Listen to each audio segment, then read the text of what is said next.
So, our guest speaker is Joseph Hours. He leads Country Consulting's AI strategy capabilities and is the modern software delivery practice lead at Century Consulting. He has over 2 decades of experience in IT and team management. He has a background in crafting enterprise strategies for modernizing technology practices for organizations. He's a leader in alignment IT delivery with business value and has a successful record of providing project and portfolio management of large technology initiatives. So everyone, I welcome you to Joe. So please give a warm welcome for Joe.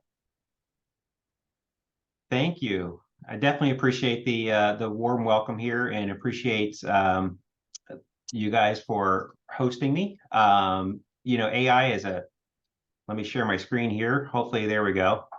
Think you guys can see it now. Yep. All right. So thank you guys again for hosting me. I am super passionate about AI, so I'm super excited to talk to you guys about AI and ChatGPT. This session will be primarily focused on ChatGPT, but we will talk about some elements of AI because I think it's important for everyone to understand that ChatGPT isn't the end-all be-all of AI. It's a piece of a broader AI umbrella. And so today, this evening, I keep saying today because it feels like the workday just continues, right? But today we're going to talk a little bit about the landscape of AI. We'll talk about a brief history of AI so that we can gain some perspective about where AI potentially is going to go. We'll also talk about how ChatGPT works. This is so that you'll understand its limitations, but don't worry, this is not a technical discussion. This is just a conceptual discussion. We'll also talk about the impacts of ChatGPT on the workplace. And finally, what most people love to see is what we'll talk about. We'll do some demonstrations of how we can apply this in our daily job, if you will. So that's going to be what we cover today. This is me. You guys have already been introduced. I'm Director of AI Strategic Capabilities and Modern Software Delivery at Centric, so we won't go into any more of that. And we'll really start with talking about a quick overview of the AI landscape. This will be brief, but I think it's important for folks to understand the size and magnitude of AI in the marketplace. So AI in the marketplace is rapidly growing. It is absolutely huge. It is projected to be roughly 1.5 trillion by 2030, with some putting it as high as 2 trillion by that time. And those were earlier year estimates. Some have actually increased that even further at this point. And the reality is people are adopting it at such a rapid pace, it's really hard to figure out where it's going to top out at, but it's going to be huge. This year alone, it's already predicted to go from 89 billion to about 190 billion dollars from business. So not only is it growing from a revenue perspective, it's also growing from a tool and capability perspective. By the end of this year, according to Gartner, there'll be roughly 25,000 new tools and services that will be AI branded. And I'm sure many of you are receiving multiple emails a day that says, hey, this tool has AI and here's this new feature. And in fact, I saw somebody turn on, I think it's called Read.ai, which is note-taking inside of Zoom to transcribe and summarize this particular meeting. So, we see this, it's everywhere, and it's just going to continue to grow. And so, with this rapid change in the marketplace, the rapid growth, the question's always going to be is, well, what do we do about this from a workforce perspective? What do we do this from a governance perspective? How is this going to affect our projects?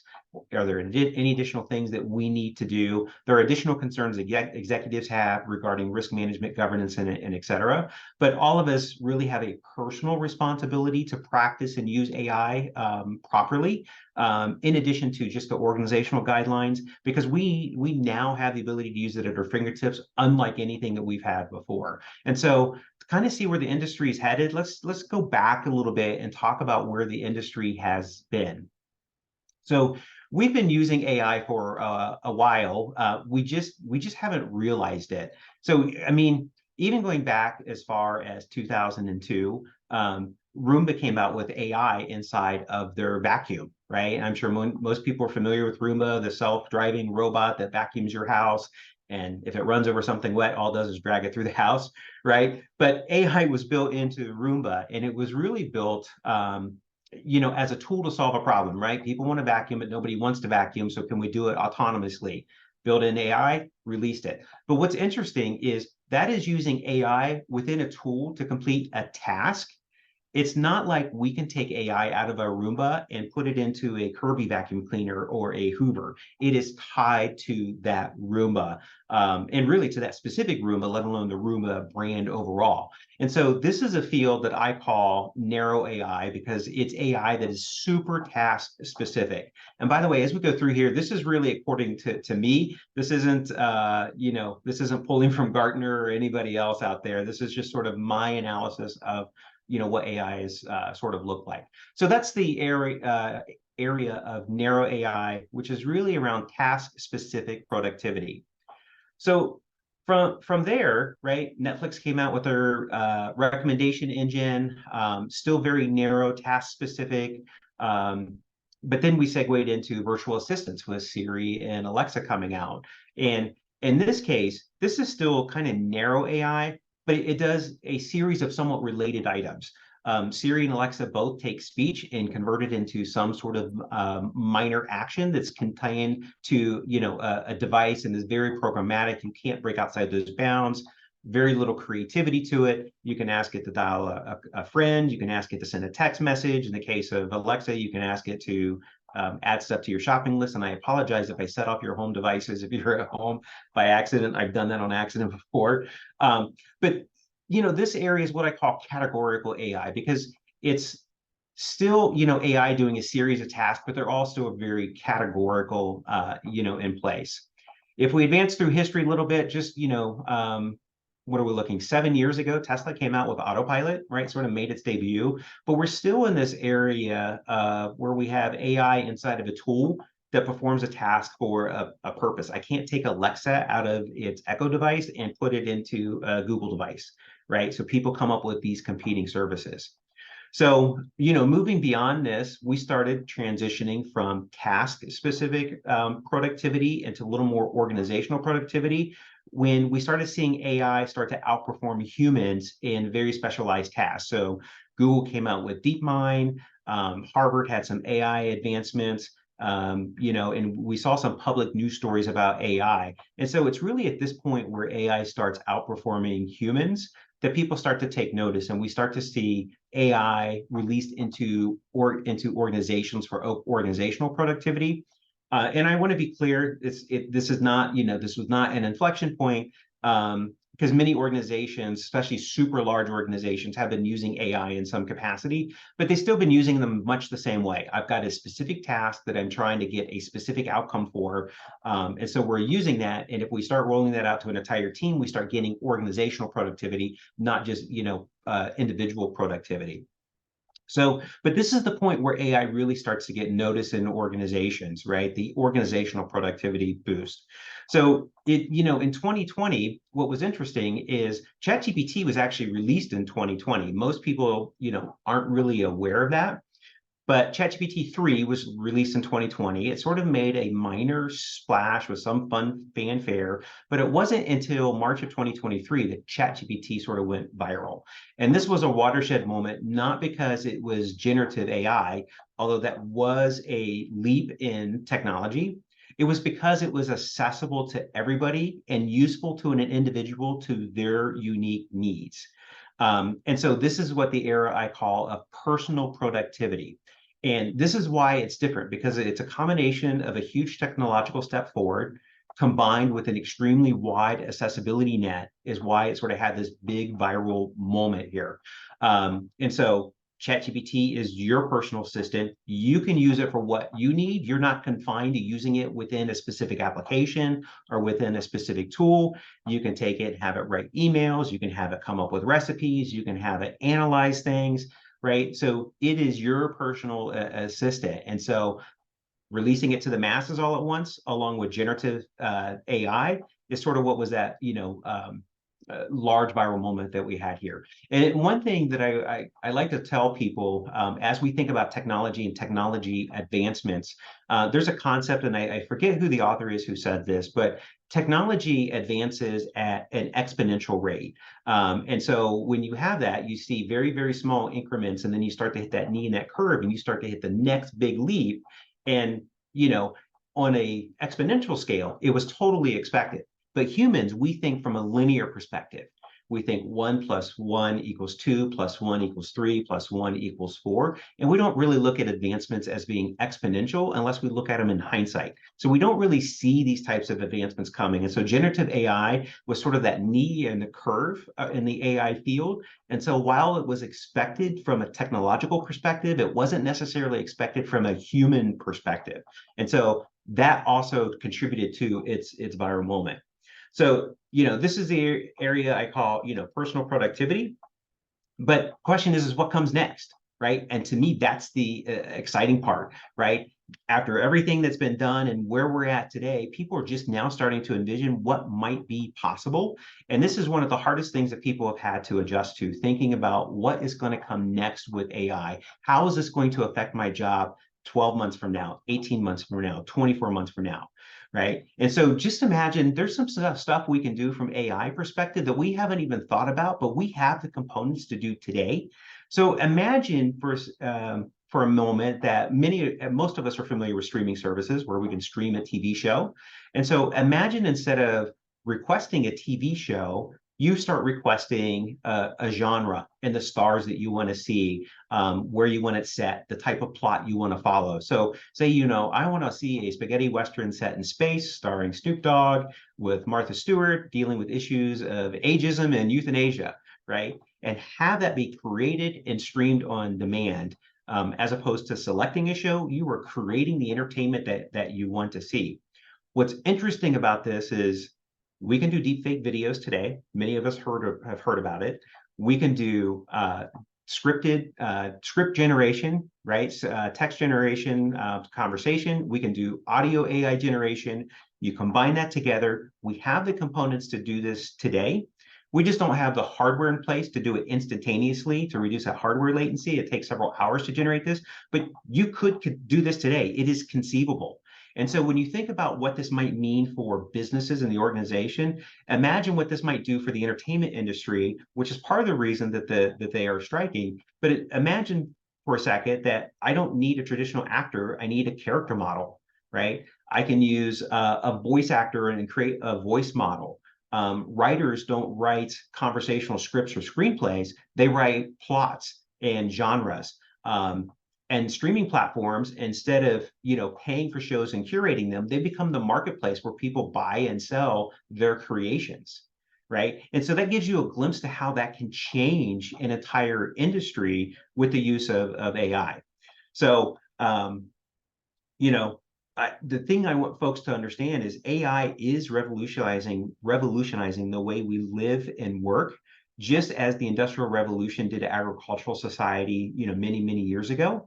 We don't necessarily know what the future exactly is going to look like, but this is taking place and it is happening now. So this is a great topic to embrace, for you guys to dig into and figure out how can we apply, AI within our field. So hopefully that history lesson wasn't too much for you guys here. So let's talk about how ChatGPT works. This is not a technical overview.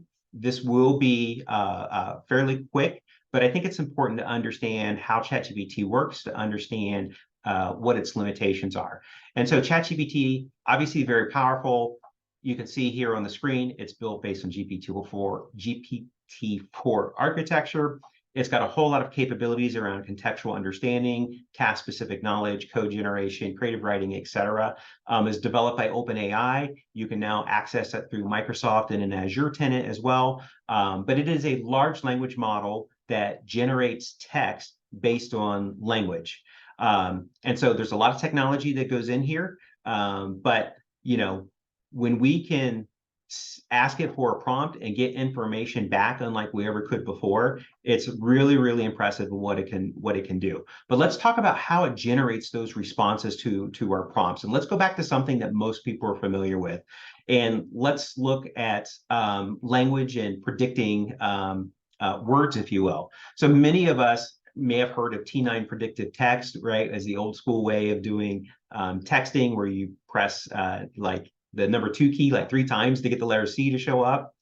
More sophisticated forms, when you're typing on your iPhone, you start typing in a couple of letters and you'll start to see what it thinks the next word is going to be. And so the way this works is it creates a weighted list based on the frequency of words that are likely to follow after that. And then we'll pick the highest weighted list. So in this case, if you start with the word TY, if you look at this unsorted list, you'll see the type is likely to come up more often than the next. So if it was going to complete that word, it would fill in the PE for you. And that's what you would see. So it's sort of predicting what comes next based on what you've already provided. But we've seen this with words on our phones. We've also seen this in search engines with phrases. And so on here, you can start typing a phrase, and there's lots of memes out there of where folks have actually, said, what's Google going to come up with in their top 5 if you start typing a phrase, right? In this case, you start typing the word how, and you can see that you get, 5 or 6 different things, which are really not related at all, right? The first couple are related, right? Cups and gallons, but then you get into new Minions movie, COVID, Elvis, eggs, right? You end up all sorts of things, but that's effectively what it's doing, is it's taking that phrase and saying, what's the most likely phrase based on what other people have searched for? What's the most likely thing to come up next? So that's the basis that I want you to start thinking about large language models and how they work. So, the large language models are slightly more sophisticated. And so let's walk through that. And so I pulled this verse. This is from Bob Dylan, Tangled Up in Blue. It just happens to work really well. I saw this example and I'm like, this is great. We should use this. So this is more sophisticated. There's 2 lines from this song called Tangled Up in Blue. And the verse you can see here is, early one morning, the sun was shining. I was laying in bed, wondering if she had changed at all, if her hair was still red. So what large language models do is they will take this phrasing and they will convert it into effectively a word graph that sort of looks like this. It's a very, sort of simplistic view, but it links these sentences through common phrases and common words. And so if you look in here, for example, the word was in the previous phrase was used 3 times. And here, if you can see my cursor, hoping you can see that on the word was, you'll see these 33%. That's effectively like creating a weighting in addition to a graph. The word if was used twice, so you have a 50% chance of the following word being her or she, right? And so just to give you a sense of how complicated ChatGPT is, it stores over 1,500 different dimensions of word relationships. So it not only understands the word, it understands the word before, the word after, the word within context of other words that are somewhat removed by distance. But this is a simple example of the way this sort of works. And so when you do this, what's really interesting is you can start to create stuff from what you trained it on. And in this example, you could say the sun was shining. So you could start this word the that's highlighted in purple here, move over to sun as the next word, followed by was, and then shining. You could just as easily have saying the sun was still red if you wanted to. Or you could start with her and say her hair was still red, right? So you can just follow these word graphs and these weighted lists to generate an output. Now, this is, again, very simplistic view, but that's the basic way in which large language models work. Sometimes language models start at a place that make no sense, or they get stuck in these weird loops. For example, if they start at the word I, right? They go back to the word was shining, and then they get stuck in this loop. I was shining, I was shining, I was shining. That's nonsensical output or not useful output, right? It's not a good sentence. People can't use it. They would not be happy with that output if they were trying to come up with lyrics for a song. And so what language models do is they employ something called reinforced learning from human feedback, which basically means humans go through and give a thumbs up, thumbs down. Is this a good sentence? Relative to the prompt. Not only is it a good constructed sentence, but is it a good response relative to the prompt that was provided? And that's what they do to weed out these sort of things.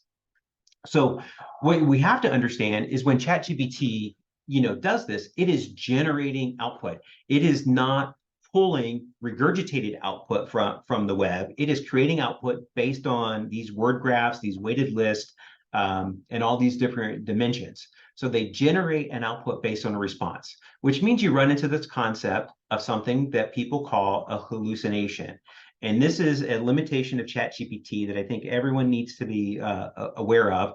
And for the record, I'm not a big fan of the phrase hallucination because it implies that artificial intelligence is artificial general intelligence, and it's not.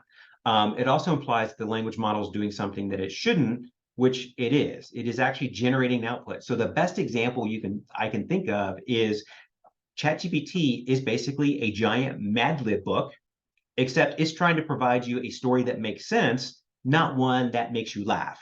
And so if you ask it to create something, it will create a response, but you have to know whether or not you've asked the right question, and you have to know how to validate that the answer is correct before you use it. And that's an important thing when we talk about personal responsibility for using language models. We have to understand that we have to be smart enough to ask the right question, and we have to be smart enough to validate the output before we just use it. Great news example I'm sure you guys have probably heard of. There was a lawyer, I believe it was in Michigan. They used ChatGPT to write a court brief. And as part of that court brief, they cite court cases. And ChatGPT did what ChatGPT does, which is it cited a court case that sounded very convincing, that looked like a court case, except it wasn't an actual court case. The lawyer didn't read the output. They just submitted it to the court. It goes to the opposing counsel. They're reading this and like this, they're looking up this court case. They're like, this doesn't exist. And so then they bring it up to the attention of the judge, and that lawyer ended up being in hot water. They were under threat of being suspended from the bar. They were let off easy, if you will, with a $5,000 fine. But it just shows you that you can't just take output from a generative AI model and use it as is unless you know that it's accurate. So it's up to you to verify the accuracy of it. But ChatGPT, generally provides good, responses, but it always needs to be double checked. The other thing is when ChatGPT puts out something that is not useful or is quote unquote incorrect, it does so in a way that we call being confidently incorrect. And so confidently incorrect is if you say, add up these numbers and it comes up with the wrong answer, and you're like, no, that's not the answer, it'll come back and usually tell you, nope, that is the right answer, right?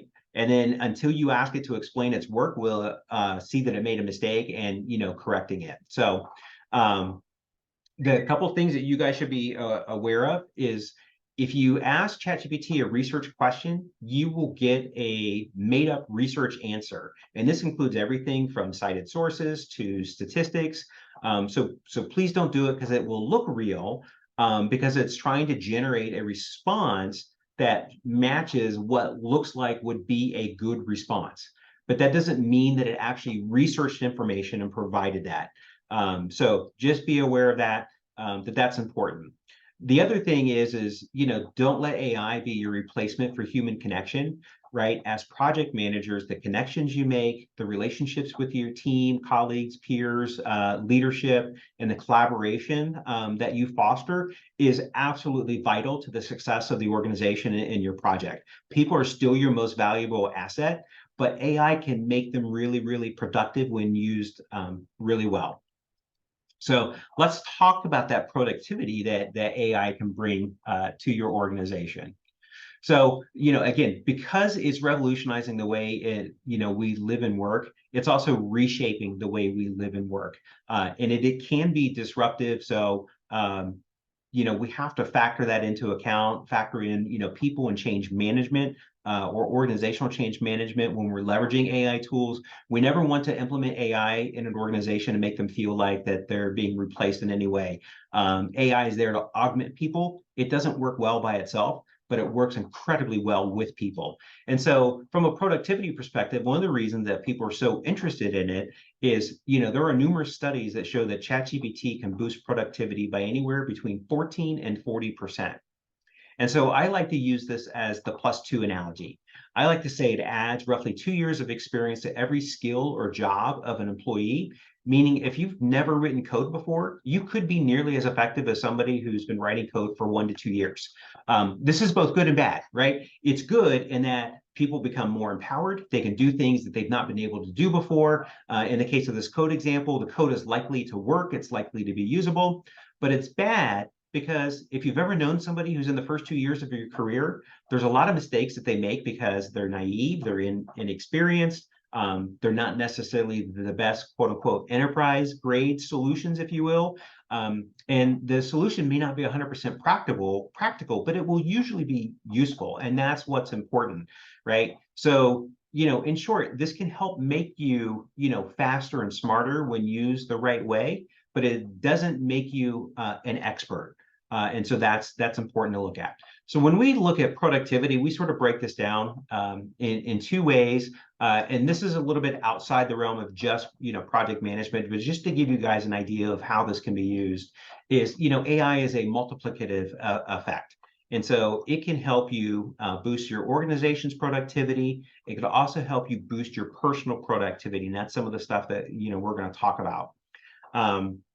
So as we dive into some of the examples in each category, there's a lot of untapped potential with generative AI at this point. So we've already seen folks use ChatGPT to write applications, to write code, to write Excel formulas, to summarize content, to create business communications. There's even examples of people starting a new online business using ChatGPT, as an example. But let's talk a little bit about from an organizational perspective, how an organization might use a large language model. So from an organizational perspective, you can use ChatGPT to do quite a bit of stuff, including things like performing competitive analysis, right? Doing market analysis on an industry or creating buyer personas, just using it to really understand what the market is, what the challenges, pain points, et cetera are. And so while I said it's not a research tool, it does have generalized information about those industries that typically unchange, right? When you're dealing with a large, let's say, beverage company, for example, you're going to have manufacturing, bottling, shipping, logistics, right? Those are all going to be common, and those are common in many industries, which is why this tool works well for generating some insights in that space. So you can use it for data analysis. We'll actually do an example of doing some data analysis on some project management data. From an organizational perspective, you can actually use it to do things like personalized marketing. One of the big hypes of generative AI is hyper-personalization. So you can do that as well. So you can tailor marketing to an individual versus a mass of people. So what's really interesting is, we've worked with some retailers, and there is actually a retailer that we're working with that is exploring using AI to look at public social media profiles to understand their customer and what their customer is buying, and then create a targeted email campaign and sales campaign that is specific to that individual. So instead of having a summer sale, it might be a golf short and polo sale for Scott the golfer, because he posts his pictures online where he's playing golf. And because AI can look at a picture and tell what's going on, like on a golf course, wearing golf attire, you can then target that sales effort to them. So that hyper personalization is really interesting from a consumer perspective, because lots of things you could talk about from a ethics and guideline perspective, but the ability of taking information and hyper personalizing it is really hot right now. You can use it when you're trying to write job descriptions, right? Or you can ask it to generate interview questions when you're interviewing folks. So if you need to screen somebody and see, are they a fit for this project? You can do some high level, if you know enough about the topic, you can have it help you generate appropriate interview questions and write job descriptions for you to help you get there, right? And sometimes writing those base job descriptions and turning them over to HR means that it gets through so much faster because they don't have to start from scratch. We're seeing lots of folks implement chatbots that are powered by large language models. And anytime you need to generate content, whether it's a project charter or a status report, you can absolutely use ChatGPT sort of to help you out. So lots of things that you can do from an organizational perspective, but also from a personal perspective, right? I use ChatGPT on a daily basis. And so you can use it to help you with time management. It can create a schedule of things for you to do throughout the day. It can help you with meetings, right? So not only using it to summarize notes, like we talked about the plugin that's running right now, but you can also actually have it help prep meeting agendas. And it's really great because I like to take meetings, run them through AI and identify what are the topic areas, what were the supporting discussion points, what are the action items, who are they assigned to, and what's the due date. And have that created in a matter of minutes after a meeting means that I don't have to spend hours and hours. I shouldn't say hours, right? But I don't have to spend 20, 30 minutes typing up notes, making sure that everything is there, that I covered everything, because it does the hard work for me, and it does a really good job. And usually I just have to tweak the wording a little bit or add one or two things that it didn't catch the way I thought it would, right? So from a meeting perspective, absolutely phenomenal. You can actually use it to do personal development as well, right? So if you don't know anything about blockchain or NFT or some technology that your project might be using, you can go and ask ChatGPT, explain this to me like I'm 5. And it will come back with a very simple explanation of those complex, technical concepts. So it's a great way of learning stuff that you may not know. You can use it to help you craft presentations, have it create an outline for you that you can then dump into PowerPoint and create it. It's gotten better over the past few months. You can actually ask it to suggest image types to include as well to help drive your point home. If you don't know what content to put on the slide, you can ask it to create the slide content as well, and it can help you with that. So it's really great in helping you do that. And there are other generative AI tools out there that can help you with image creation as well. So a lot of great stuff, and many of us have put together presentations, and it's a lot of effort, right? So any help we can get is certainly great. One of the interesting things that I like to do with ChatGPT is use it for individual brainstorming, right? So I'll say, hey, I need ideas about this, and you can ask it for ideas. Or you can say, hey, I was thinking about this, and here are my initial ideas. Can you critique this and provide me feedback? And so that critiquing back and forth, providing feedback, allows you to really use AI as a sounding board to do that one-person brainstorming. So it's really great for that. And of course, anytime you need to draft some sort of document, ChatGPT is great in doing that. All right. So this is really what people wanted to see. I think we're a little ahead of schedule, and I think that's okay, right? We cover lots of. This is what people want to see. So hopefully you guys won't be upset by doing this. So let me pause my screen share for a second here and get the screen set up so that I can share with you guys these live demonstrations. So these are live. I can't 100% predict how things are going to pan out. So give me a little bit of grace here, if you will. So all right. So let's see. I want to make sure. Okay, so you guys can see my ChatGPT and screen here. Yes, we can. All right.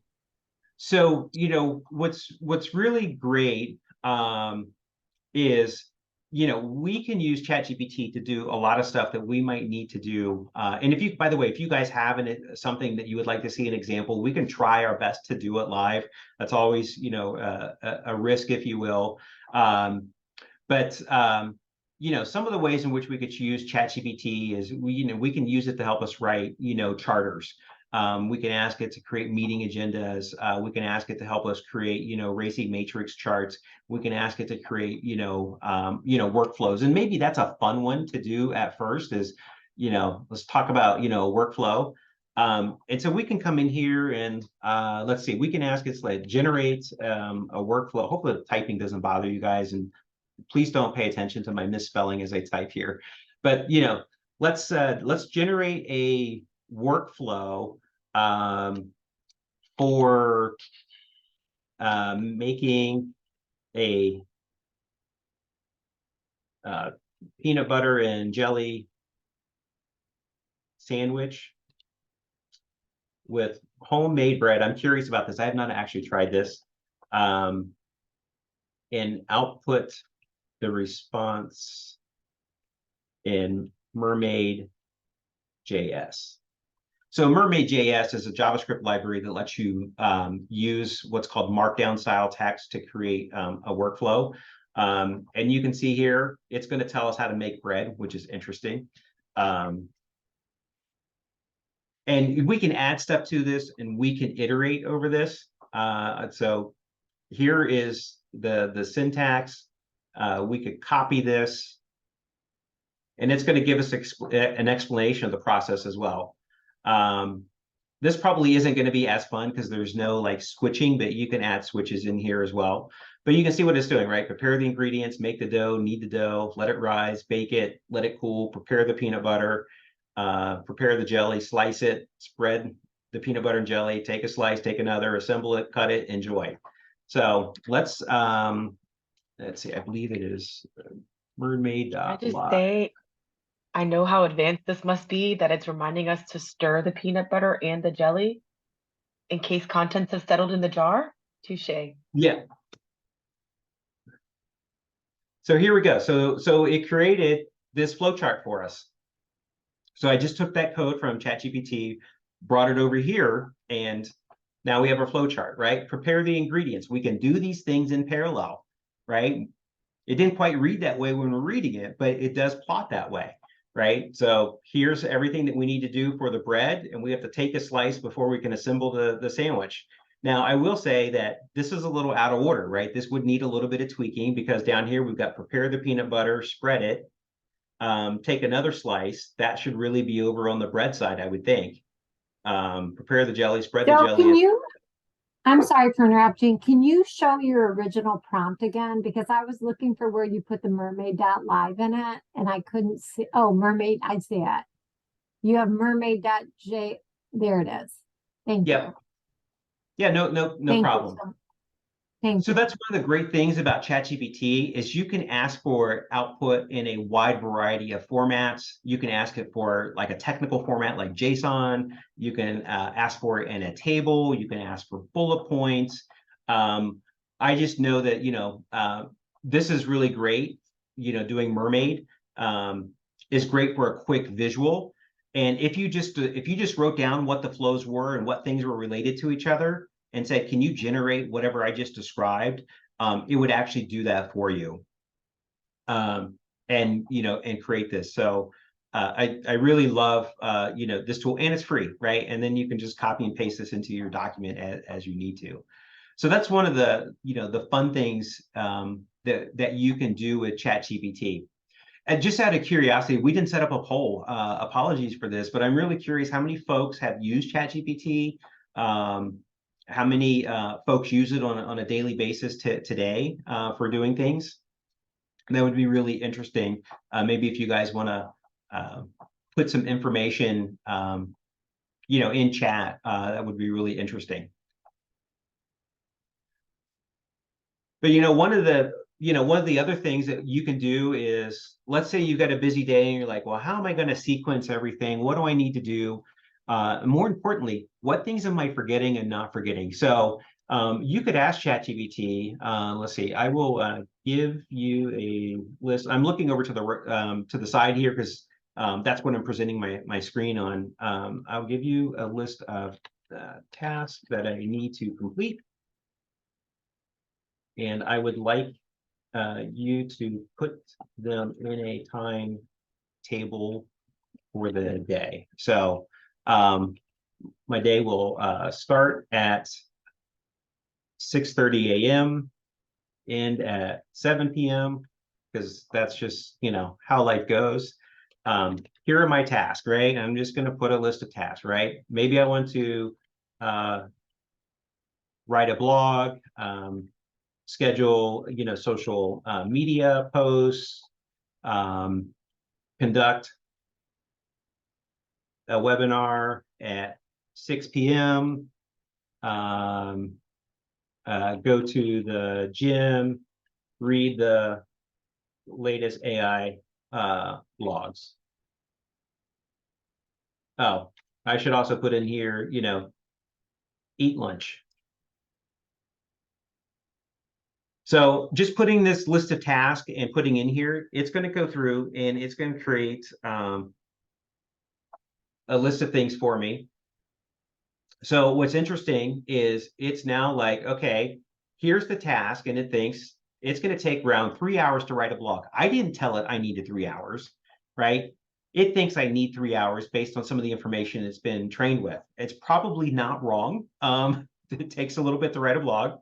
Right? Schedule social media post, estimated take an hour. That's probably too much. I feel like this is what every project manager hates. How long does something take? Well, it always takes an hour. It never takes 15 minutes, right? Because I see nothing on here that's 15 minutes. But you get 30 minutes for lunch, right? Go to the gym. Take an hour and a half, including travel and shower. Now, I didn't tell it I needed to travel or shower. It's like, well, if you go to the gym, you probably stink. So you need some help. So now it's creating a timetable for me, taking these factors into account. the webinar at 6 p.m., it's like, fixed length. So here we go, right? Start your day, write your blog from 7 to 10, 10 to 11, do your social media, eat lunch, read latest AI blogs from 11:30 to 12:30, 12:30 to 2, go to the gym, some buffer time for 15 minutes, and then do the webinar at 6. Now, I've actually run this before, and what's interesting is it'll actually say you need an hour of prep time for the webinar, and it will add an hour of prep time in there. It is being updated all the time, so it does change in some of its responses. But if you just got a list of tasks and you're like, how should I do this, or help me prioritize that, you can absolutely ask ChatGPT to help you out with that. Let's see. So you can also see the provided answers in a table format. You could have it, produce a racing matrix in table format for a software. Let's do software ERP project. I'm just curious what this will do. So it's going to tell me what it is. If you don't provide a whole lot of information, the more general your prompt is, the more general your response is going to be, by the way. Specificity is absolutely key. This is not a keyword tool. This is a conversational tool. So when we're used to using Google, we're used to putting in keywords and getting a list of links back that we have to go through. In this case, the more information, the more context you provide, the better quality answer you're going to typically get. So here it came up with, right? Came up with task and phase. I didn't provide these, right? Based on its training, and knew that these were typical task and phase. Now, again, I gave it a very general response or prompt. If you gave it a specific prompt, you're likely to see more specific information in here. If you put in names, it would recognize that as well. But again, it took an initial stab and said, who's accountable, responsible, etc., and filled it out here. So quick way of generating, some information. Let's see. You could ask it to actually, do a presentation. So maybe create a PowerPoint outline. Let's see, what topic should we do? Let's do cyber security and AI, and why it should be a top priority in the organization. Now, it can tolerate some misspelling, so I won't correct them all, right? So because I said I want to do it in a PowerPoint outline, it's like, great, I know that you're doing slides. I know that you can only put so much content there. You need to have a story that flows. And so you'll see it here. It'll copy this information. It'll produce this information starting with your title, even tell you like title, subtitle, presenter date, intro. Here's the agenda. And this follows, right? The current state of cybersecurity, that's the next thing. AI and cybersecurity, that's the slide that follows. So it keeps that contextual reference as it's generating this information. And that's one of the things that makes ChatGPT, such a powerful tool. So you can see this, you can ask it for, can you suggest mock case studies for slide 9? And I did that because it has a little bit of your conversation history available in its memory. And so, I'm like, slide 9, case studies, right? Provide some mock one. So here we go. It's providing us, some case studies. Gives us even a format, right? The background, the challenge, the AI solution, and the outcome. So if you're looking for that, that's great. What I don't have an example of that would be, because it's hard to do without having some actual data that people would not want exposed. You can take information from an email and say, can you produce a status report based on this email? If you say, you know what, I got a project management status report, it's got to have a red, amber, green status. I need a list of issues. I need a list of risk. and a list of pending action items and upcoming milestones. And here's my email chain. And you paste that in there, it will format and create that and produce an output similar to this that you can use. So it can greatly accelerate how long it might take you to put together a status report, especially when you combine several people's emails together into the prompt, because it will join all that information together for you. All right. What else? So Joe. we could, yeah, go ahead. Question, because someone mentioned in the chat about the plugins for ChatGPT. I didn't know if that was something that you were Yep. going Let's to review, but would you mind doing one of those examples? Yep. So let's do a plugin. Let's do, I think Web Pilot's working. So plugins is a beta feature. Some of these plugins work, some of them do not. But I like Web Pilot because it lets you scour the web. So I can say, give me the top 5 AI news headlines for AI and project management, include links. So I've enabled the Web Pilot plugin. This is going to enable me to go out and it will go out and query Google. I believe it queries Google. Take a look here. Yes.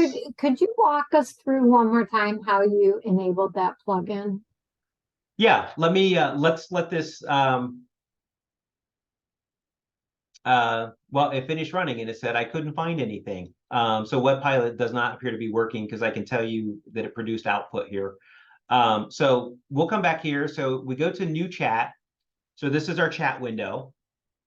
Up here, this drop down, let me undo this. It'll say no plugins available. So we'll click on ChatGPT 4 here.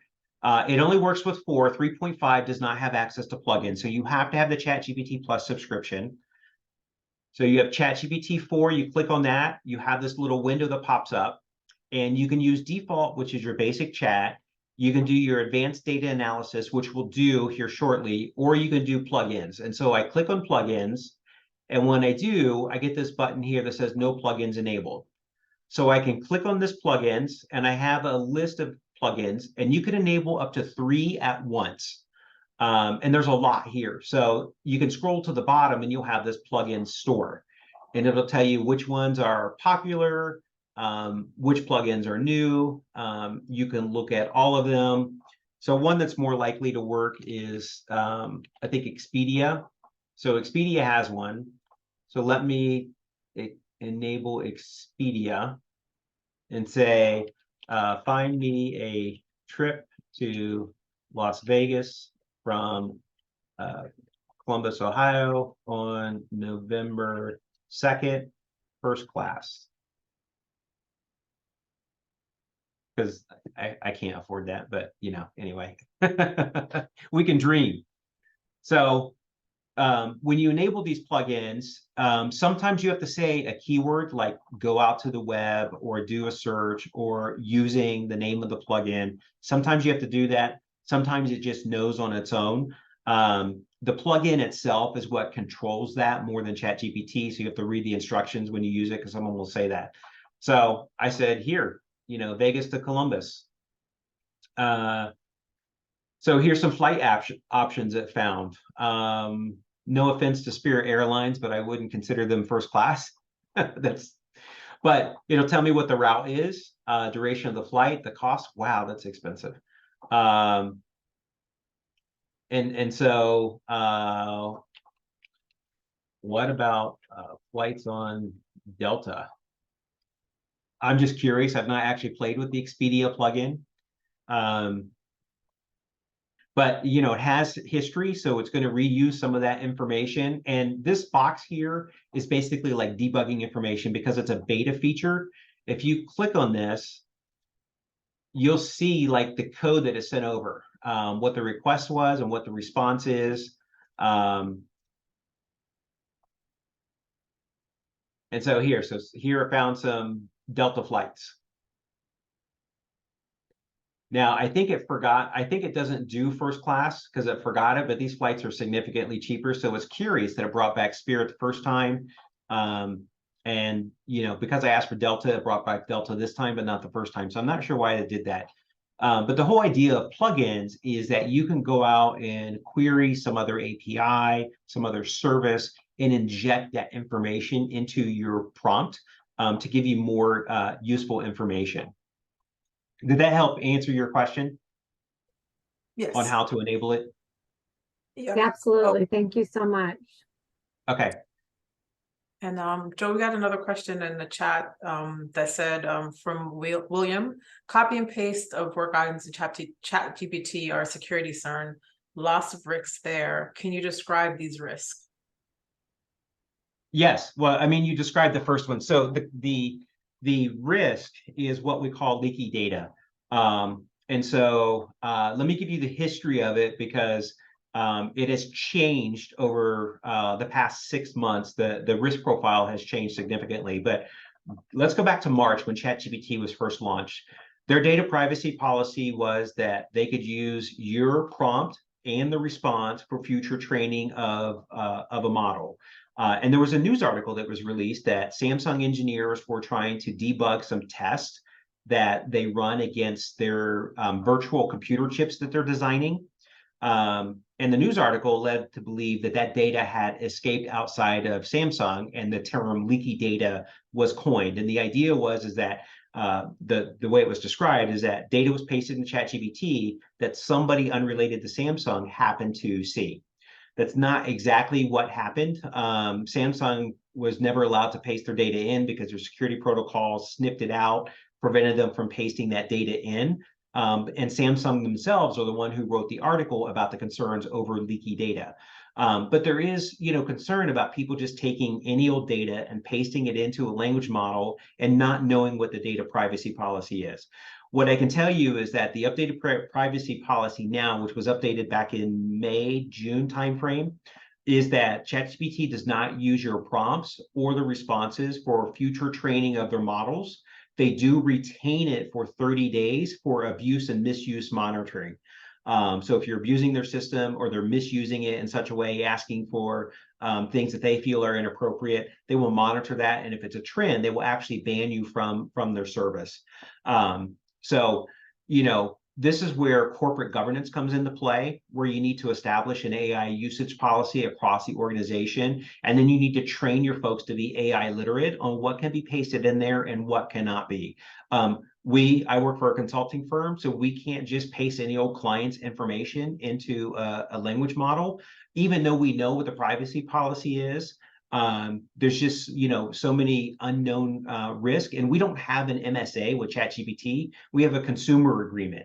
And that consumer agreement does not provide an organization much protection by itself.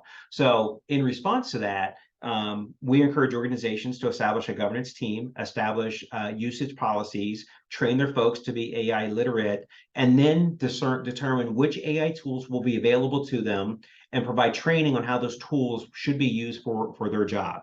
In many organizations, they don't want folks using ChatGPT directly. So what they do is they stand up a chat interface to the API, and they typically pivot over to Microsoft Azure OpenAI, which still runs the ChatGPT model. You're just running it in your Azure tenant.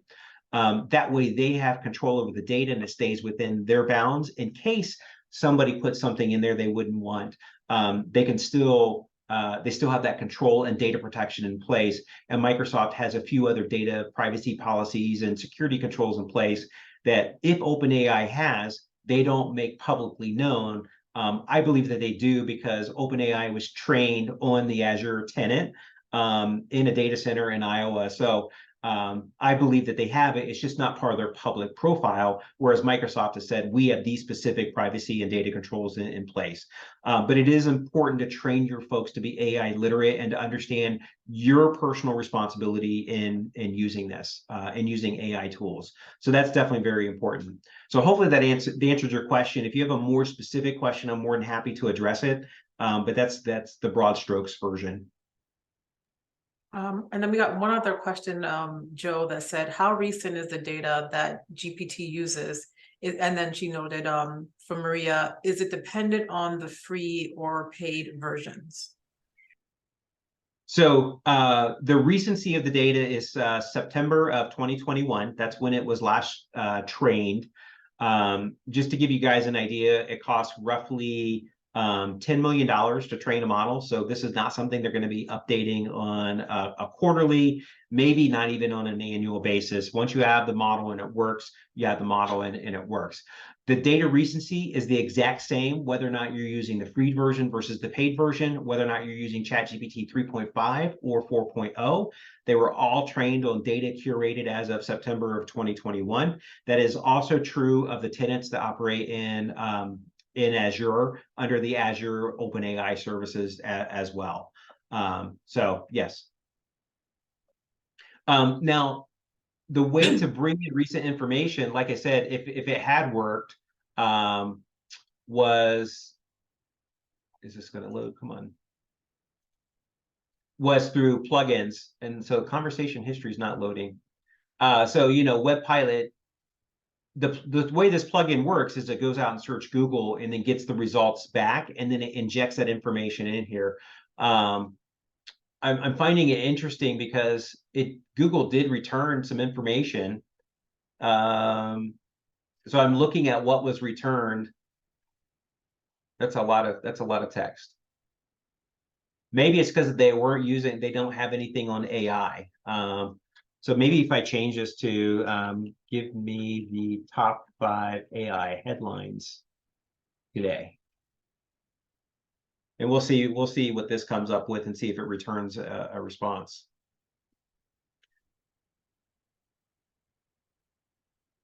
So it's sending the request, it's waiting for the response.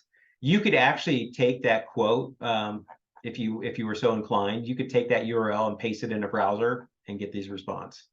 So here we go. Okay, so those headlines just didn't have any project management relationship in the news, but you can see it's returning it here. So AI ecosystem is expected to hit 2.4 trillion by 2027, which is interesting because I opened this up saying that we were expecting to be at 2 trillion by 2030, and now they're saying 2.4 trillion by 2027 just for the UK, right? So these people really have no idea how big this is going to get. They just know it's going to be big. But you can see this, and then you could click on these links. If you look down here at the bottom of the screen, you'll see it hyperlinks to the actual news article, so you could actually read it for yourself. And this is new. I've not seen this. Thought-provoking questions, right? And then it also asks you, would you like to know more about any of these topics?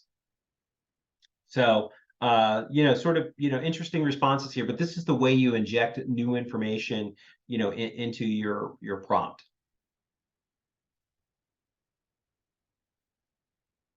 So let's take a look at doing some data analysis just for fun. So to do this, I'm going to come over here and show you guys. You have to click on the 3 dots by your name. You have to go to settings and data. And then this window pops up. You'll have to go to beta features and turn on advanced data analysis if you don't have it turned on to do this next example that I'm going to do. So I just want to let you know that. And then when you click on new chat, when you click on ChatGPT 4, instead of selecting plugins, you have to click on advanced data analysis. So advanced data analysis allows you to upload a file that has information in it and lets you do analysis on it. And so I have, this is just completely, again, it's made up data because, I don't want to use client information on anything. Let me open up Excel here so you guys can see it. But this is a stupidly simple Excel project plan, if you will, right? We have a list of 10 tasks. We have planned start and end dates of these tasks. We have the duration in days for those planned dates. We have the actual start, actual end, the actual duration, and then we have some planned costs and actual cost information. And so what we can do with this is I can take this information and I can come over here, click this plus symbol, and I could say, paste in that file. It's going to upload it. You see project plan, sample data here. And we can ask this to do something like, can you calculate a schedule performance index and cost performance index. And let's plot this on a bullseye chart. Now, I don't know, I'm not sure how many project managers still do this today. But this is something, when I was doing project management on a daily basis, I love using the bullseye chart for schedule and cost performance indicators. And so you can see that it's uploaded the file here, and it's identifying what the columns are. And so from here, it's going to tell us what it's going to do. So it's explaining its thought process, right? Using these formulas, right? Here's the formula for schedule performance indication. And I'm like, yes. And plot on a.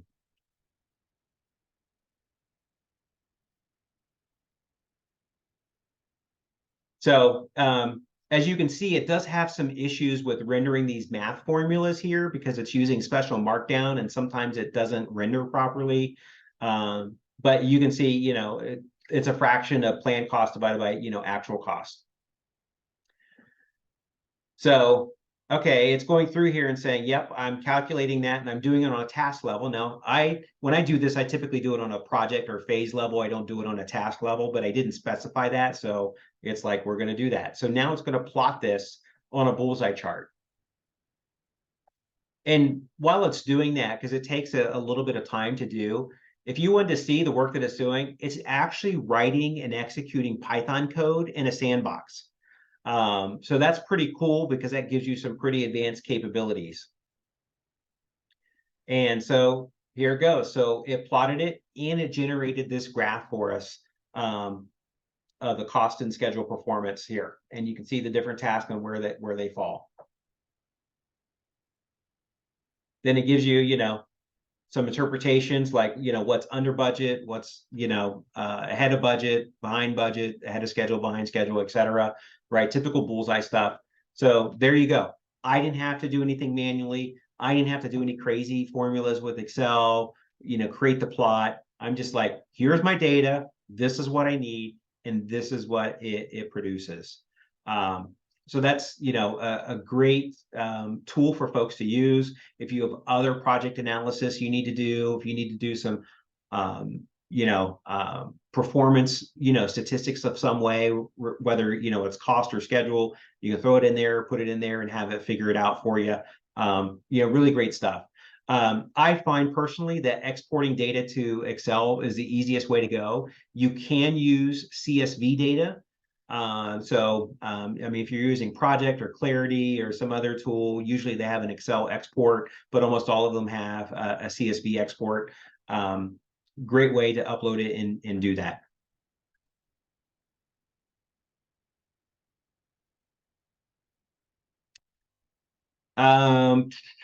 So, other things that you could do, you could say, hey, create a work breakdown structure for a software. Let's do a software upgrade of a mobile application. I'm just curious. I've not tried this, so I'm curious as to what it will produce.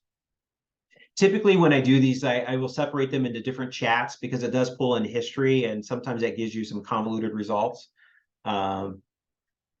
But here it's giving us a work breakdown structure. So some planning, create the charter, develop the plan, do resource allocation, doing your monitoring and control, progress tracking, risk assessment, closing, final report. And it's giving you these phases, right? Requirements gathering, stakeholder analysis, elicitation, etc. So you're getting, a lot of good information, right? Design, development, testing, deployment, user training, documentation, maintenance, and support. So it's asking me if I'd like to elaborate further. So we could, if we wanted to. I'm not sure, how much fun that would be, but, we could. Excuse me. Joe, we have a question. Yeah. Will you Chat, ask it to generate a, I'm sorry for interrupting. No, go ahead. No, go ask your question. Will you ask it to generate a schedule using that work breakdown structure? And can you give it like a 6-month window starting on a specific date?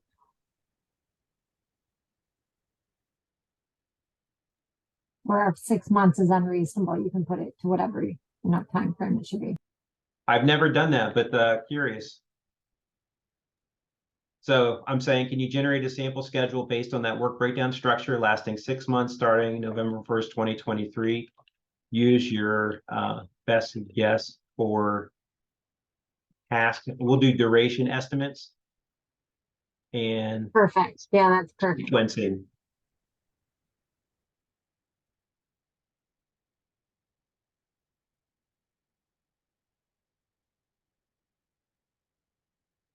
So it's confirming that it understood that. It's writing, here's how here's how I will proceed. Assign a start and end date to each task. Estimate the duration. Determine the sequencing dependencies, which need to be completed for others. Let's get started. So I can tell you when it says working, it's actually writing code to do this. I'm not sure we needed to. I think we could have done this just in the chat window. But I'm a code geek, so I'm really curious as to what it's doing. Oh yeah, it's creating task, estimated duration.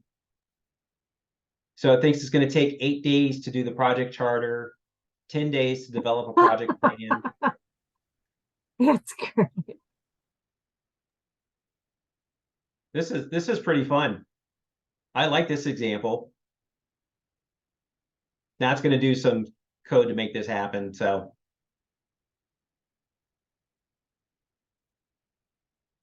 it's giving some sample results of what it would look like.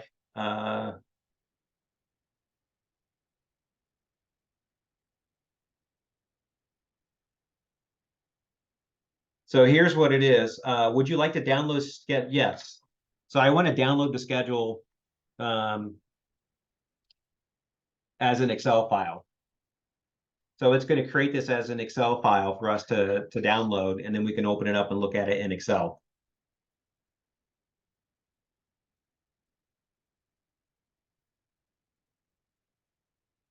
So I've got to. I need to come down here to where this. Oh, I think that was just a sample project. Oh no, it was sample. Okay, it called it sample.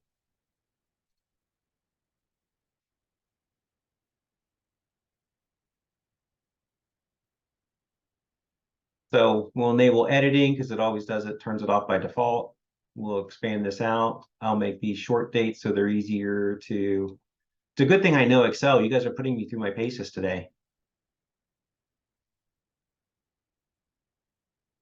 Okay. So when it was doing 8 days, I think it was doing 8 calendar days. Looks like it's changed. Is it work days? I'm not sure. So here we go, right? So it's got your parents, it's got your tasks, your schedules. I think with a little more tweaking and playing around, we could ask it to, well, I'm wondering, can you output this as an Excel that can be imported into Microsoft Project? I'm just curious if it can do that.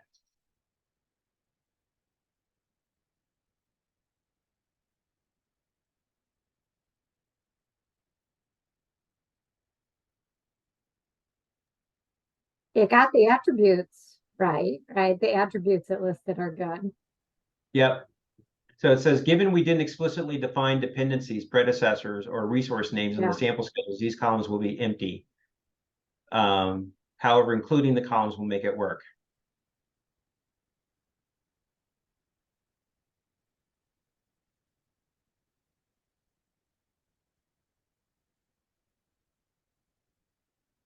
I need to figure. Oh, there we go. I guess I can move. I didn't realize I could move that. I'm sorry. We're staring at this all the time. So it added the columns, but it didn't really identify what the predecessors were. And we lost the parent column in the process. So I think with that, we could get there. I think we'd have to do some tweaking on our prompt. I don't want to spend, too much time, doing it, but I think that we could. Thank you for that. I appreciate that. No problem. Hey, Joe, we had Alcides, I hope I'm not butchering your name, I do apologize, that asked, do you have a list of prompts specific for project management? I do not. I know that there are folks out there who like curate prompts. I just use them, as I need them and tweak them. I don't do project management on a daily basis, so I don't have a list that I maintain myself. But I would certainly, I think that's a great opportunity for the community, for the chapter to do, is to create some sort of repository or resource where folks can share prompts that have been successful. You can share prompts in ChatGPT. If I can remember how to do this now. There's a way to share. There is a way to share prompts. I'm just trying to remember how to do it.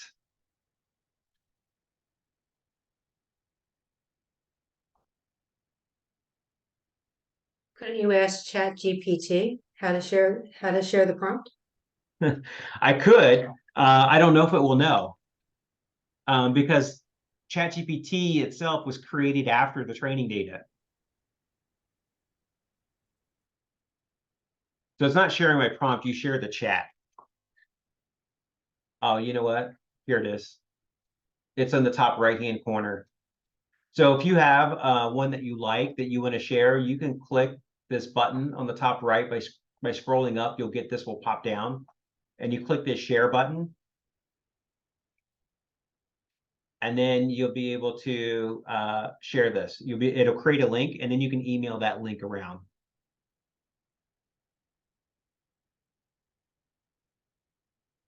So it is important that the recipients, they won't be able to review the advanced data analysis images or downloaded files. And the reason is those are created in a sandbox.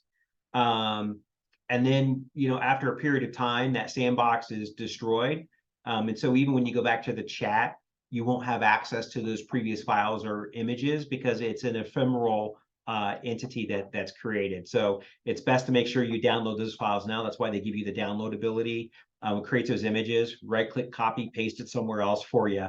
And if you're into coding, right, you could say, hey, can you export this code for me so I can run this on my local machine? And it will do that for you as well. It'll give you the code. You'll be able to copy and paste it into a code file and run that if you have those skills. Joe, Michelle asked a question. If it is trained so infrequently, what is the risk that the data is outdated? Well, the risk that the data is outdated is really dependent on how long the data has relevancy itself, right? So if you're talking like news headlines that change on a daily basis, the risk is great. If you're talking about, mathematical theory that's existed for thousands of years or hundreds of years, not so great, right? So it just depends on the data relevancy that you're using, that risk. Like I said, though, you can inject information, in here. You can actually copy information from a web page, paste it in here, and say, like, please summarize this web page. And in fact, we'll come back to that. Or you could use WebPilot to inject new information in here. The key thing to remember is that ChatGPT is a language generation model. So long as you're generating commonly known language stuff, the likelihood of a risk of going out of date is very slim, but the very particulars, or quote unquote, the facts that you're looking for to be returned, those very much are at risk of being out of date. So developers, for example, run into this frequently if they're asking ChatGPT to write code based on the library that was created after a certain date and time. So you bring up an interesting point about using new information. And so while I wasn't planning on this, I'm going to bring this over. Can you guys see my Edge browser? We can. Yes, we can. Okay, perfect. So this only works with Microsoft Edge and only if you have a Microsoft account. If you if you go to, let's do bing.com. If you go to bing.com and chat, you can actually access a version of ChatGPT. Now, we have ChatGPT for the enterprise turned on, but you can do this from a personal perspective yourself, and it's free. What's interesting is they give you these 3 settings of creative, balanced, and precise. And so when we're talking about like accuracy of information, these settings come into play. If I do something like, I'm trying to think of something off the top of my head. Since I work in consulting, business, what's a good loss leader offering for a test automation practice? And let's do precise. So what precise is it's going to go out to the web, find information. So what's going to happen here is, even though we're using ChatGPT, what it's doing is it's going to take my query, convert it into a keyword search, go out and search using Bing search engine, which wish it wasn't recording, may or may not be useful for you compared to other search engines. It's going to pull that information back and synthesize a response. This is a way of getting relevant information. But precise means that it's not going to stray far from the actual words that are using. I like to view this on the spectrum of plagiarism equals precise, and creative equals it's got issues, right? It'll make up stuff that is completely nonsensical on the far end of the spectrum. And so only with Bing Chat do you get these settings. In ChatGPT through the browser, you cannot change what's called the temperature setting, which is what this is doing. You don't have access to that. Now, if you're doing stuff through the API and building your own organizational chat engine, you absolutely have the ability of changing this temperature anywhere from a 0 to a 2. And a 0 is absolute plagiarism on what it was trained on. And a 2 is absolute gibberish, where it will make up words that don't even exist in the English language. But you can go out there and say, hey, here's my prompt, and it's going to say this is what it's searching for. So it created a keyword search for me. And because and I know this from experience, because there are no good web pages that talk about loss leader offerings in the software testing industry, I knew it wasn't going to come back with anything. So it came back with information about what a loss leader is, and it's making up what one could be, right? But it opened up with a good loss leader.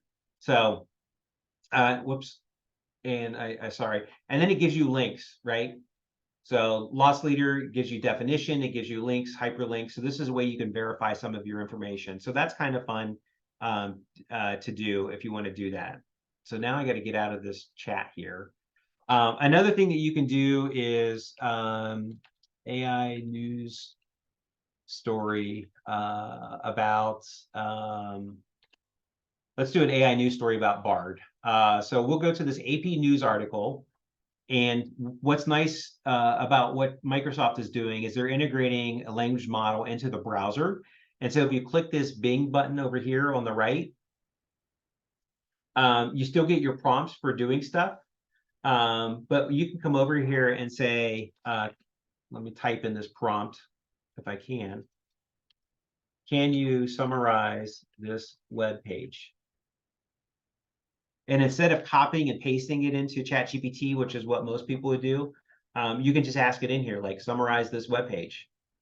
And here it's going to give a summary. Now, the ads are annoying. Sorry, guys.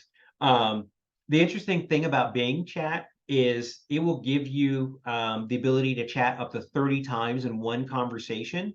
The responses tend to be pretty short, right? That's a pretty short summary of this article.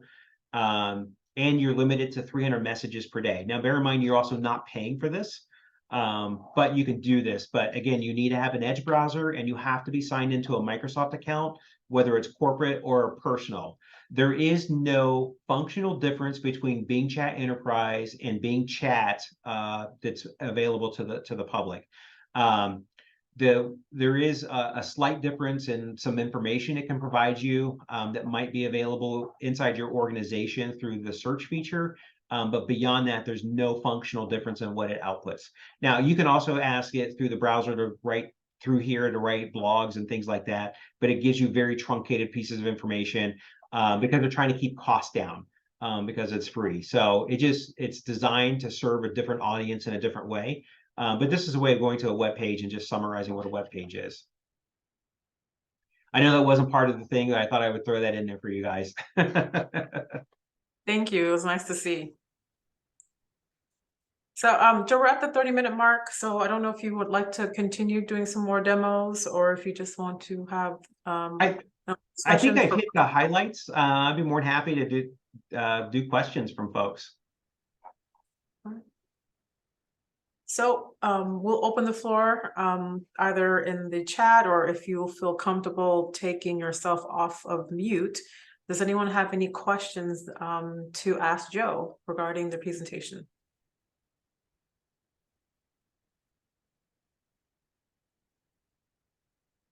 I want to read from the chat. I put a comment in there that I will gladly announce, but then also I want to ask a question about the chat comment underneath my own. So Joe, you were just showing in Bing the chat feature that already exists, but I've also experienced that my Google Android experience also has a beta testing feature in place to do something very similar for Google searching. So it'll summarize an article if you're on an article, or if you search for a simple term, it will summarize like either a few articles that it has also encountered related to that search term, or what your next steps are depending on how you prompted the search tool. So I made that comment. But then William Deal below me is also saying prompt structure or engineering. I'm not sure if that's a question or if you're prompting Joe to speak more about something. So William, He probably wants me to speak on prompt engineering. So prompt engineering is all the craze. I didn't provide any slides around that, because you can go, if you just search Google search for prompt engineering, you'll see 1,001 tutorials how to do it. There's lots of cheat sheets on how to do it.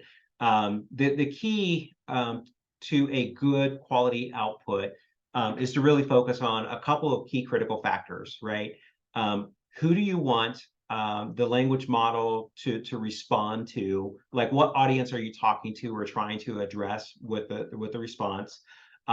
What background information do you have about the problem? What the specific problem is that, or I say problem, what the specific thing is you're asking, and what the specific output is that you're looking for. If you can cover those four elements, you're likely to get a good quality response from the system.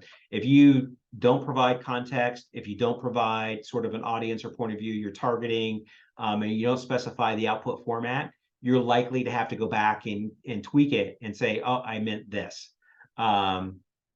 So that's the down and dirty version from a prompt engineering perspective. I can call out, I don't want to demonstrate because it can really confuse some folks, but you can actually create custom instructions in chat. And I did that without telling you what I was doing. But if you click on the 3 dots by your name, if you have the Plus subscription, there's a button here for custom instructions. And so you can provide information to ChatGPT. For example, I could say, I only want you to respond in HTML format in your answers. So you could say that there. Or you could say, I only want you to provide this information, and I want it to be in this format. You can also provide a couple of examples of what that might look like, and it will provide that for you. And these are what are called steering instructions. These are very powerful in terms of governing the output that you get. They're almost more powerful than the prompt itself. So if you can say, I want you to program as an expert Python programmer, ensure all of the code samples you provide are fully documented with unit test, and you provide that custom instruction, I don't need to say that in my prompt. It's going to be injected in there as a part of that. So that's a way of also doing that. When I'm doing stuff through the API, I will use these custom prompts or these steering messages all the time. I don't typically use them in the browser interface, but you can do that if you need to. This is a great way of setting tone. By the way, I was redoing a flower bed at my house, and I was letting the HOA know, saying, hey, I want to redo my flower bed because you have to get everything approved through the HOA. So I was submitting my application, and I asked them a question, and they came back, instead of answering the question, I'm sorry, it was actually painting trim on my house. That's what it was. I was asking them what color paint was used when this house was painted, because I wanted to match the trim color, because I don't have it. I'm not the original owner. So I thought I would just ask them. And their response was, our design guidelines are on the website. I'm like, well, that's not helpful. That's not the question I asked. So I asked ChatGPT to actually write me a response letter that was snarky and condescending, back to them, saying that I know where the design guidelines are. I just want to know if you knew the color. And so it produced this great email that I sent back to them, and they actually apologized for not fully reading my initial email as a result. So you can do some fun stuff with this. You can use it for good or evil. It's like, are you going to be Luke Skywalker, or are you going to be Darth Vader, right? Your choice. It's a tool, right? So you can govern the mood or the tone of the response simply by telling it to. And thanks, Joe. And actually, I actually came across this feature in another ChatGPT webinar I watched, and actually the custom instruction is actually offered in the free version as well. Oh, is it? Oh, nice. Thank you. Yes, which is why I thought it was really nice to at least not having the plugin. It was nice to know that you could do the custom instruction. So yes, if anyone has a free version, you actually do have the ability to use the custom instructions feature. Does anyone else have any questions that they like to ask? If you feel comfortable coming on mute to share with Joe. I have a couple more minutes. I see someone asked, how much is a subscription? It's $20 a month.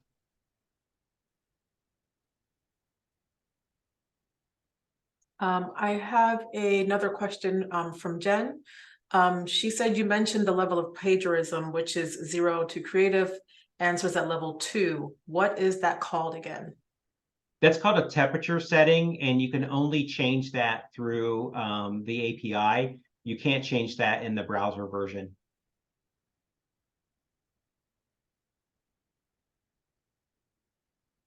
Thank you. Anyone else have any questions? Feel free to put your question in the chat, or you can take yourself off mute. And I see some folks have posted some additional, AI tools in chat. Absolutely. Like I said, everyone's coming out with it. Most people are leveraging some form of ChatGPT, and technically ChatGPT is the branded name. The actual model is just called GPT 3.5 or GPT-4, that was created by OpenAI.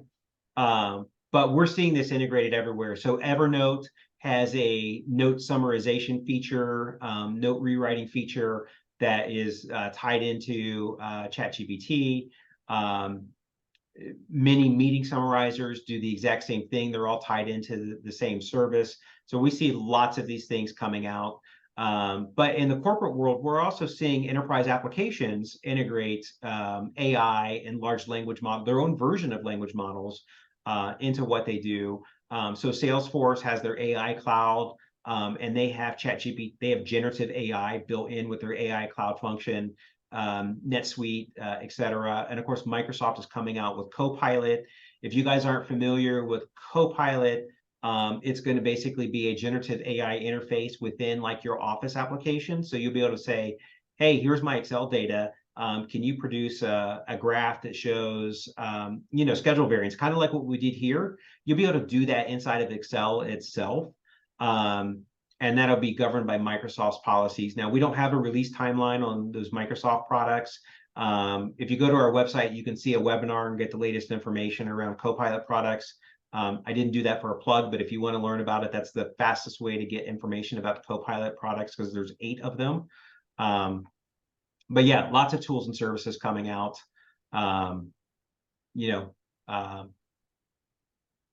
Yeah, I see somebody wanna- posted stuff in here. I just said Yeah. so. So, I want to so- ask a question in a leading way. Sorry, I see one from Senja here that says, do you know if AI will be trained for future fact or trained for facts anytime soon? And I just want to preface this by saying a previous employer that I've worked with used the features of generative AI to specifically solve their problems. So I think that's my suggestion or recommendation, is that people will find a way to use AI for their purposes. I don't think that it's going to be built in. But I'm curious what you have to say, Joe. So I didn't catch the first part of the question.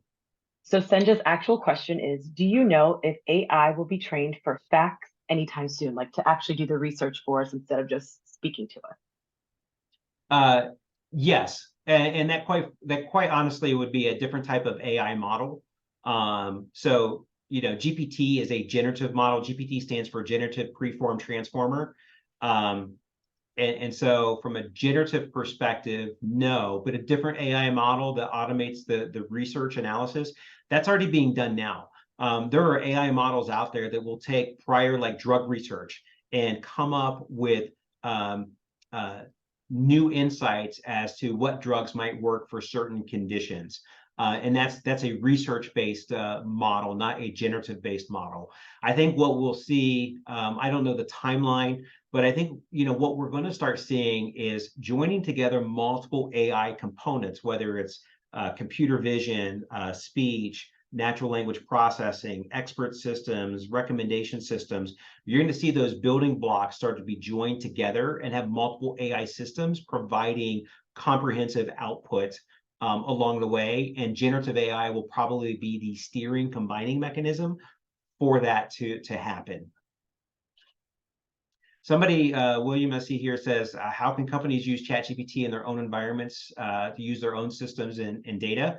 The short answer is build your own chat interface and use either OpenAI's API or use Microsoft's Azure OpenAI services to do that.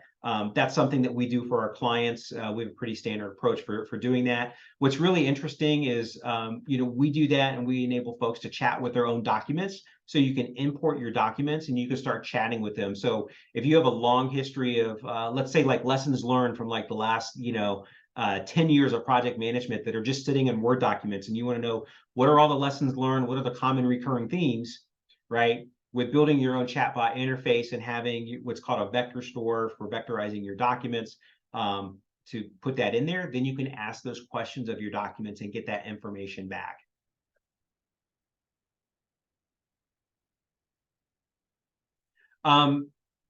So the follow-up question was, does this address the data security issues? The question, it really depends on what is your data security concern, right? So we recommend folks who have some security concerns that they use the deployment in Azure OpenAI, because then that's inside your tenant. It's governed by Microsoft protocols. You can control access through your Azure Active Directory. That's the best way to do it. It keeps it in-house. They don't retain your information. They do content filtering, but you can turn that off in Azure OpenAI. You cannot turn that off in ChatGPT's AI services. They do abuse and misuse monitoring, but you can actually have that waived. There are, for example, law firms who have attorney-client privilege who want to use these services. You can request to have the abuse and misuse thing turned off, but you have to go through a process of being vetted, because they want to make sure that you're not doing anything nefarious with it just because you requested to turn off the abuse and misuse monitoring. But yes, Microsoft does not have access to your data unless you allow them to. So if they need access, they will send you a request through their lockbox. And then you have to approve that. So it's absolutely positive control, which is why we recommend folks go to Microsoft Azure OpenAI services for building their own ChatGPT.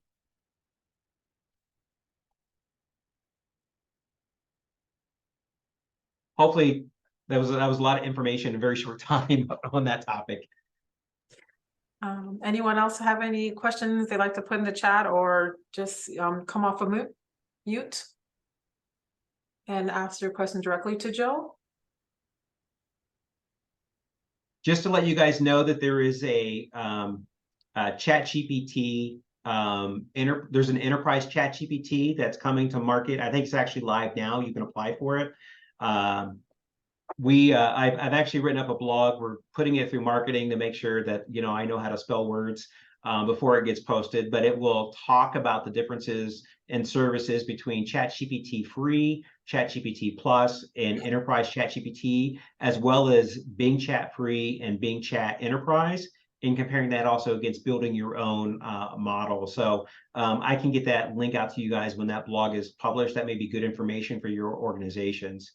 I see Sinja has a follow-up question about, was ChatGPT trained on copyrighted data? I believe the answer is probably. We don't definitively know because they won't tell us exactly what training data it was trained on. But based on output that it's produced and the fact that there are several lawsuits already pending, there is belief that it is. And so the follow-up question is there a risk for folks who consume information produced by ChatGPT or even Azure OpenAI services because it was trained on that copyright data? And the answer is yes and no. The copyright owners have a very difficult road in terms of proving their data was actually used as a part of training. That's going to be very difficult to prove. In addition, there's no current law that would say that AI generated content that is based on copyright data is also protected by that copyright data. Part of the issue is that copyright and copyleft laws in this country are very complicated. It's why we see music producers getting sued all the time for using like an 8-set snippet of a song and things that don't sound alike. You know, people lose lawsuits on, and things that sound identical, they're ruled as not the same in a derivative. So I can't say exactly how the law is going to fall out from an AI perspective, but Microsoft did release a blog just this week that says, hey, if you're using output from Azure OpenAI services, and it violates copyright law, they will pay the output of a lawsuit and they will help defend that lawsuit for your organization. So basically, they're putting their money on the line saying, we will protect you. And if you're found to be in violation by using our services and you don't circumvent our content filtering approach, we will pay out any damages that may catch up. There's definitely, the law is definitely lagging technology, which is typically the case, but AI is moving so fast that it's really exposing how slow our laws are to adjust.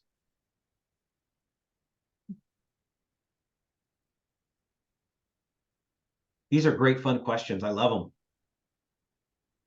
Anyone else have any questions they'd like to ask or come off and mute?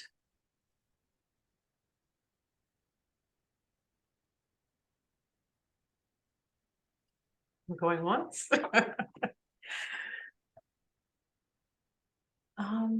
Okay, well, I mean, we have a few more minutes to the session, but if we have no more questions, Joe, if you want to just have or give an ending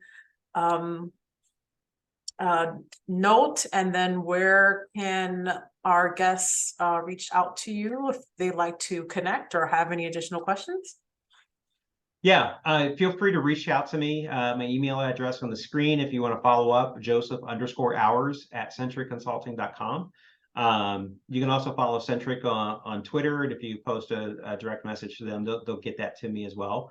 I just want to thank you guys for your time today. I mean, I do have more content talking about, you know, governance, security, training, workforce readiness. You know, I'm happy to go through those if you guys want to, but given this audience, I figure you guys were really interested in the demos and how you could apply that from a project management perspective. So the one last parting thought I'll say is we communicate every day using language. Everything we do is language, whether we're writing a user story, whether we're writing a status report or an email or holding a meeting. Excuse me. Any place where we're using language is an opportunity to use a language model to assist us in our job. We just have to start thinking about how can we do our job differently in this augmented way. And then those ideas will start coming to you, and you'll start thinking about that. So just do that, and you guys will be, you know, definitely, you know, much better off. Understand that Even if ChatGPT doesn't give you 100% the right thing that you need, chances are it will get you 70% of the way there, which is a huge time savings. So I would rather edit notes than write notes from a meeting from scratch, right? That's a great example of getting, if you get me most of the way there, I will take it the last mile. So again, when you're using language, use language model to help you. There's one question from Bill Kennedy. If you asked to output to Microsoft Project and Microsoft Project required a license, how would ChatGPT handle that issue where a user license may be required? I don't think you can directly output, you can't directly output to Microsoft Project. You can ask it to output a format that Microsoft Project would recognize, and chances are that's going to be an Excel file or a CSV file. And so in that case, you don't need a license for you to use that file. You would have to import it in your environment, in which case you would have to have a license to that tool.